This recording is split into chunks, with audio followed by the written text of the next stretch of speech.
The European Stupid League, I mean, the Super League has been announced. It is official. It is happening. United is part of it. Me and Omar both agree with Roy, Rio, and Gary Neville. It's disgraceful cash grab. It's the war on the working class. It's the death of footy and United. And the timing of it stinks. Let's look at some positives, though. Omar, tell me something good. Give me some silver lining.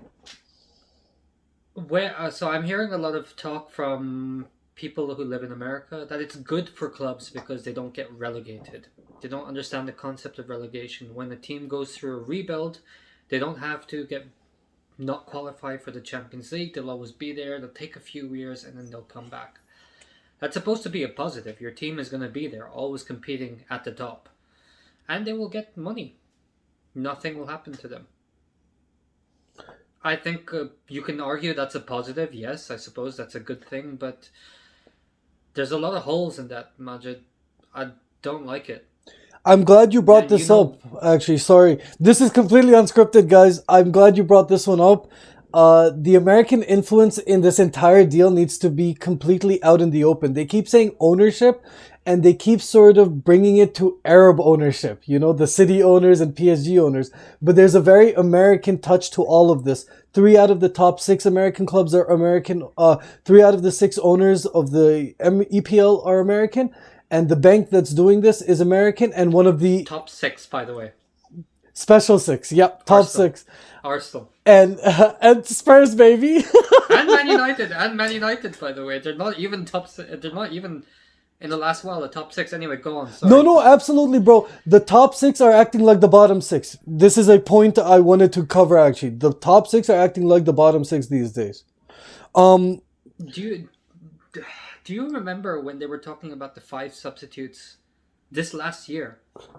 The 14 clubs are like, we don't want 5 substitutes. It benefits the top 6. And they weren't caring about the players there. They were caring about themselves. They were caring about their interests. That's what that whole thing was about.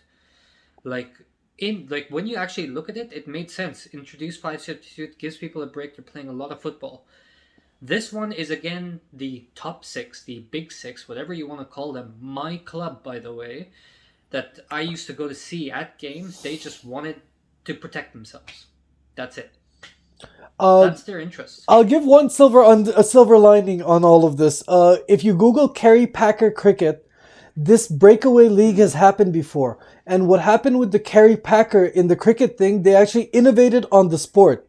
They started wearing color clothing. They used different balls, things like that. And that actually ended up being adopted by mainstream cricket. Now, the fundamental difference here is that the European Super League is not going to be innovating on the sport of football. It's just going to be an exclusive OnlyFans version of football. Club. Yeah, man. But this innovation that they talk about in football, this is not a new concept, by the way. When Man United first started participating in the European Cup back in the late 50s, it was against the league's wishes, and Matt Busby took them anyway. And he wanted to introduce Man United to that culture. He wanted to lead the way. And eventually they did lead the way. I mean, there was a Munich disaster. That was a huge deal. That's a big part of our club. But you have to understand what football was back then. Okay? Man United, Liverpool, they are working class clubs. Okay? And when the Munich air disaster happened, 8 of our players died. And the entire country came together and supported Man United. And it wasn't just them. Real Madrid played a big part in rebuilding Man United. Do you think that would happen to any other club now? It's not happening. There are clubs in lower leagues who are suffering right now. And the big clubs, the top 6, are not going to help them at all with this new ESL. Yeah, you have to wonder. You have to wonder about Bill Shankly. Socialism. Is this the modern day socialism? There's a very Brexit... I don't want to get political, but there is a very Brexit tinge to all of this. There's a very sort of, let's get out of these people's things and we'll be able to redistribute the wealth downwards. The very NHS £350 million. There's a lot of analogies to that.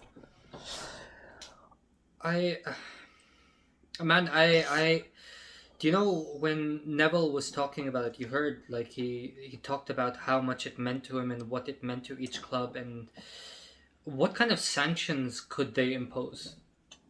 Now you're talking about fines, you're talking about banning players, you're talking about relegating these clubs. And he even had to put a Spurs dig in there, by the way. Like, that was really funny. He's like, relegate Man United, Arsenal, and who's the other one? Liverpool. Man United, relegate those three. Like, Man City, Chelsea, they came into money a little while ago, so fair enough. But Spurs, forget about them. Like, just forget about them. But he has a point. We need to talk about sanctions because this. Do you know that meme that escalated quickly, Will Ferrell? This is exactly what happened. Like, first, there was supposed to be a discussion on the reform of the Champions League. Next thing you know, they're signing a letter of intent for the European Super League. It was very. It happened mad fast, by the way. I went to sleep and then you texted me and you're like, dude, like, I'm angry. I thought you were talking about the Man United game. Like, I didn't even know a letter of intent was signed. It's like the end of Godfather, and the best part is like you got the letter at the beginning of the day, and then as the day progresses, different hints are being dropped. LFC's official Twitter is dropping the press release. Ed Woodward is stepping out from UEFA. Andrea Agnelli is stepping down from this position, and he's becoming this position. It was like the end of Godfather, where one by one, all the dominoes suddenly are falling into place in their heads. Well, they're serious about this. Like they would like look first saying the letter of intent. That's a big deal on its own. But the fact that everyone started resigning pretty much from these clubs on the same day, started resigning from the ECA. That's a huge deal. Like, yeah, go on. Like, I just found that mad. More than as the American influence, more than the resignations, I would argue that just by getting JP Morgan Chase involved, by getting an actual Wall Street bank involved, you are really serious, because you at some point you're going to have to pay those bankers, and we know these guys are cheap fucks. That's become clear now. They wouldn't initiate deals with a bank if they weren't serious as a heart attack. It's really sad. Do you know what I mean? Yes, and they wouldn't also actually. By the way, we've heard these threats before. We'll ban you. We'll ban you from playing in leagues. We'll ban your players. And they thought about this. They waited and they waited, and they still went ahead with this. So not only do they get J.P. Morgan, but they're going to break deals with Sky broadcasting rights, basically, for the Champions League. I don't know why I put that in quotation marks, but for the Champions League. And they're going to have to cough up a lot of money. Is JP Morgan gonna pay for this? Like, if they're going to go after these clubs, if they're going to fine them and sanction them, they need to go hard. That's my thinking. So with sanctions, I completely agree. Ban the lot. Ban the lot. Even, especially United. Ban the lot. They're not worth it. You know what? You're better than us. We're better than you. Get out of here. Now, the issue with that, Omar, the issue with that banning, this is one of the points I want to get to, is what about the youth and women's team then? If you ban, how does the banning work? Do you ban Manchester United, the club, or do you ban Manchester United men's team and the women's team is still playing with, how does that work? No, so here's something interesting that I read, right? Like, so they're going to start off with the men's game, and then eventually they're going to bring the women's game into the Super League. And what's funny about that, by the way, is that Liverpool, the women's team is in League 2, basically. So they're going to automatically they're a top 6 just off the branding name. Yeah, now they're a top 6 club now. Theoretically speaking, anyway, that's what's going to happen. I don't know what's going to happen to the youth, honestly. I haven't really thought about that a lot, but if you're thinking about how youth is going to come into the game, if this new system goes through, it's basically the youth sides of other clubs. They're going to try and play to become into the Big Six, the Super League. That's going to be the dream for them anyway. Everyone comes to them. Yeah. And screw the rest. Like, you're all feeder club. They basically became what Arsenal was 10 years ago to Man City, a feeder club, but for everyone in the Super League. Like, where's the competition, dude? Yes, I agree. This, bro, without the relegation battle, and the promotion battle, forget top six. That's one part of the game. But the relegate Sam Allardyce, Big Sam will not have a job, guys. Think about Big Sam. Oh, by the way, you just woke up. Guess who got sacked? Jose. Jose, just in the backdrop of all of this. The Godfather. Each one is going, bro. It's the end of the Godfather. They're like slowly they're doing what they wanted to do for the last 6 months. It's crazy. I have one quick comment about. They have the money to do it now. Theoretically, they've got the space. Yes. They could sack Jose. In terms of contracts, you mentioned contracts, TV rights, and contracts. This is a very interesting point because in Sports, their contract to show the Champions League ends in 2024. So this might be a hint as to why PSG is currently the good guy.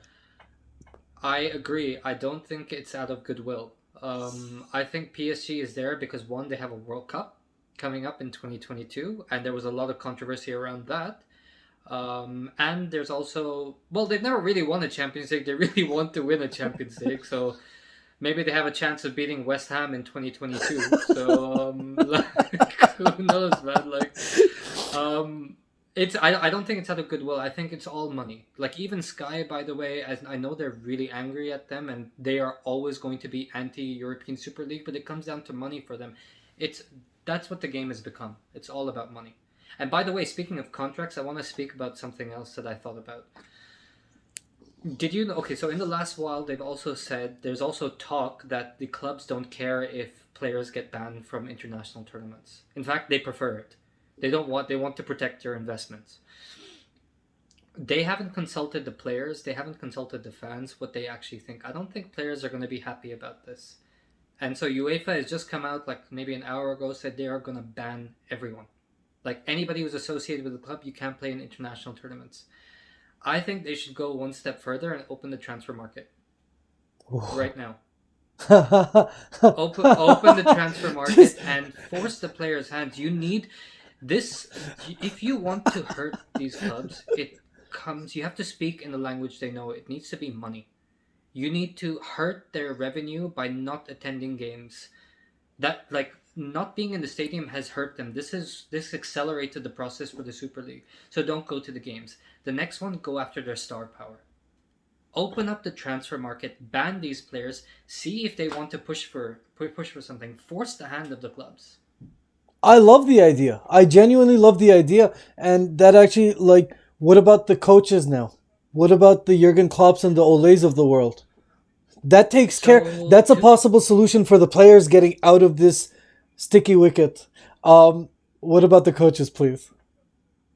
Klopp said a couple of years ago, 2019. He didn't like the idea of Liverpool playing Real Madrid every year for 10 years straight. And by the way, I totally agree with that. We faced Madrid in 2000, Man United 2000, 2004, and 2013. So there's years apart. And each of those contests we lost, but they were great in their own rights.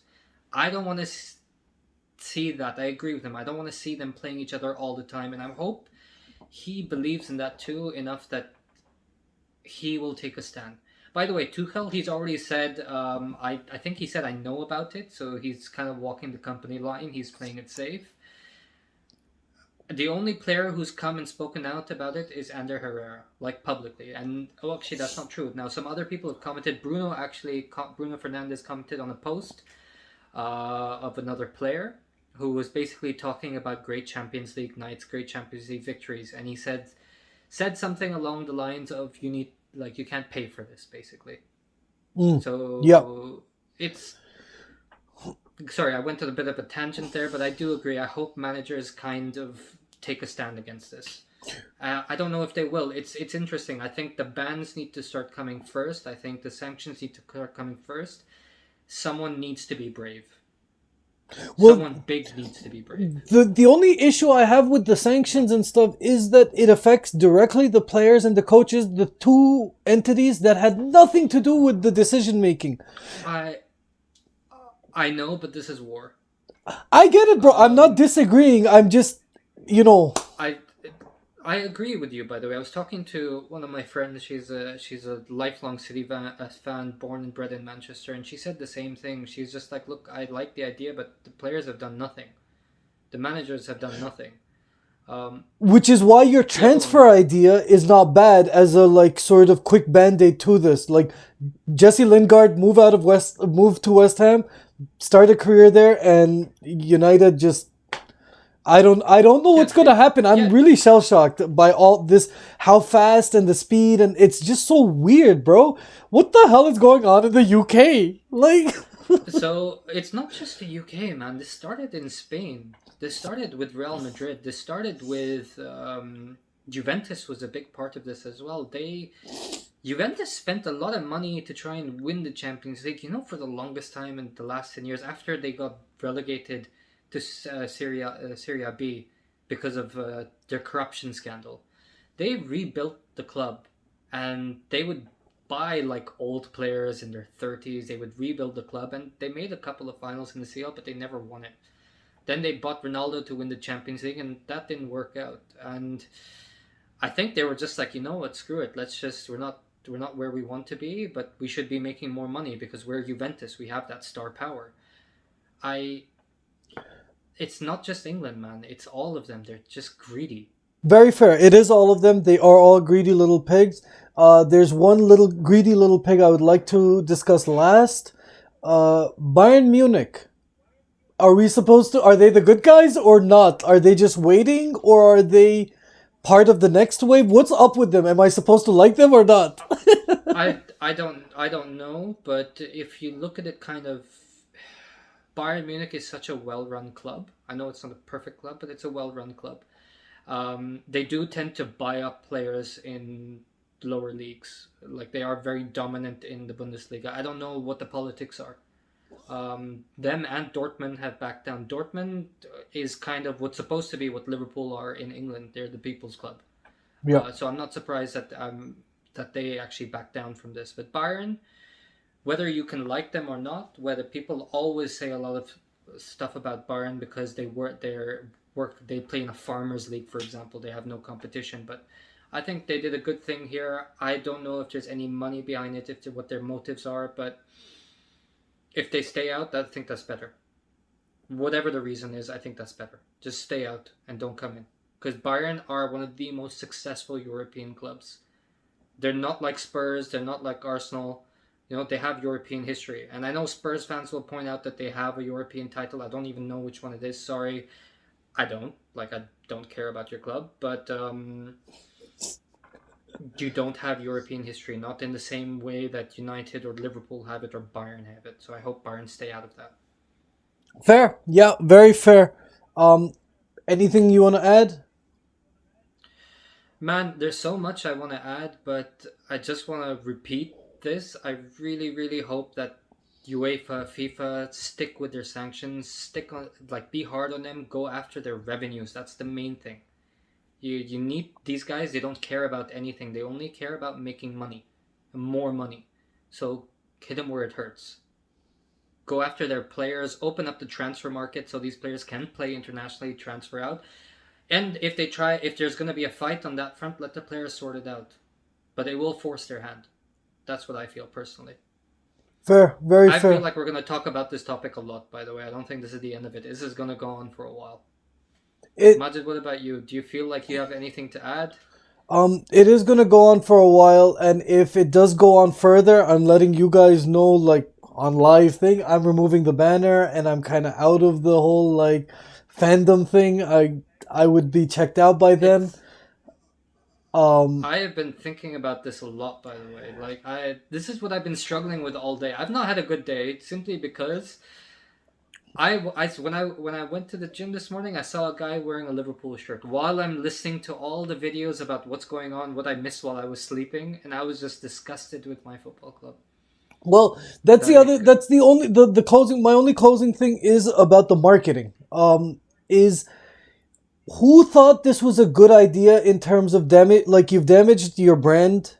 Go like amongst football fans, these top six clubs have damaged their branding. What focus groups did they run that said this was a great idea? I just want to meet the people who are going to watch the Super League, who are going to be super fans of this The stupid one league. that said they're Super gonna League. make money. Those are the focus groups. Like that's it, man. Like, I just like This to is see what the it's research about. from the 12 clubs that, like, this is what. Okay, the money is one thing, but then you need to have the stats to back it up, right? Do you know what I mean? I know. And I just like to see Yeah, that no, research. I wish I could see that. Who was in the focus groups? Because I wasn't there and you weren't there. no, fans weren't consulted, players weren't consulted, managers weren't consulted. The only ones that they had were their secret meetings, their Zoom calls, like, look at how it works in this country, this is how much money we could make. Man, sorry, just one final point, right? Like, that I don't like the idea of these clubs having too much power. Because the moment they have that much power, they control what they decide is good for the game, what's good for them. This is not something that's talked about quite a lot because they're gonna have a lot of money.